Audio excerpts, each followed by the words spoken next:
కాళేశ్వర ముక్తేశ్వర క్షేత్రము నిన్నటి నుండి రేపటి దాకా 3 రోజుల కార్యక్రమంలో భాగంగా శివకృష్ణ గోశాల ప్రత్యేకంగా 21 గోవులతో చక్కగా భారతీయ సనాతన సంప్రదాయాన్ని కాపాడుతున్నటువంటి యొక్క క్షేత్రంలో గోమహత్య ప్రవచనాన్ని ప్రతిరోజు చెప్పుకుంటూ ఉన్నాం.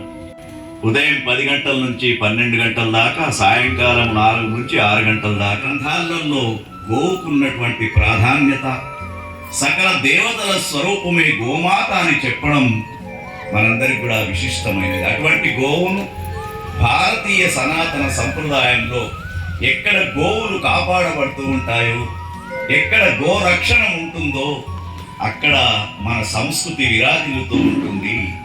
అందుకే మనమంతా కూడా భారతీయ సనాతన సంప్రదాయం గురించి తెలుసుకుంటూ, ఒకప్పుడు ప్రతి ఇంట్లో ఒక్కొక్క గోవు ఉండే, కానీ ఇప్పుడు గోవుల సంతతి నశిస్తూ ఉంది.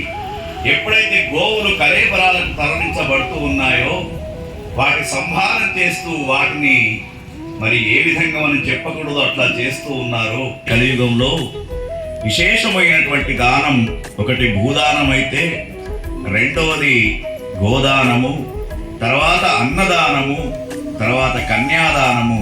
ఇటువంటి దాన విశిష్టతను తెలుపుతూ, ఎవరైతే గవామంగేషు తిష్టంతి భువనాని చతుర్దశ యస్మాత్ తస్మాత్ శివం మేష్టి అతః శాంతి ప్రయచ్చమే అని బ్రతికి ఉన్నప్పుడు ఒక గోదానం చేస్తే వారికి శాశ్వతమైనటువంటి శివ సాయుధ్య సిద్ధి అనేది కలుగుతుందని చెప్పేసి భీష్మాచార్యుడు చెప్పడం.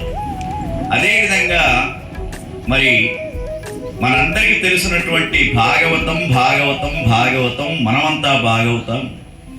ఆ భాగవత పురాణంలో విశేషంగా కృష్ణ పరమాత్మ యొక్క ఆవిర్భావంగా మనమంతా కూడా వనభోజనానికి వెళ్దామని చెప్పేసి గోప బాలకులందరినీ కూడా తీసుకొని బయలుదేరుతూ ఉన్నాడు కృష్ణ పరమాత్మ. బయలుదేరేటప్పుడు ఎట్లా ఉన్నాడు కృష్ణ పరమాత్మ? అందమైనటువంటి రూపంతో, ముగ్ధ మనోహర స్వరూపంతో, నవనీత చోరునిగా, నీలమేఘ శ్యాముడుగా, బాలకృష్ణుడుగా కనిపిస్తున్నటువంటి ఆ యొక్క కృష్ణ పరమాత్మ ముందర గోవులు, వెనుకకు గోప బాలురు, వెనుకకు కృష్ణ పరమాత్మ ఎట్లా ఉన్నాడయ్యా? చిన్ని కృష్ణుడు, చేతిలో మురళి, ఒక చేతిలో గొంగలి, భుజాన పైన కప్పుకొని ఆ గోవుల వెనుక గోవులను పిలుస్తూ ఉన్నాడు, గోవులతోటి మాట్లాడుతూ ముందుకు వెళ్తూ ఉన్నాడు.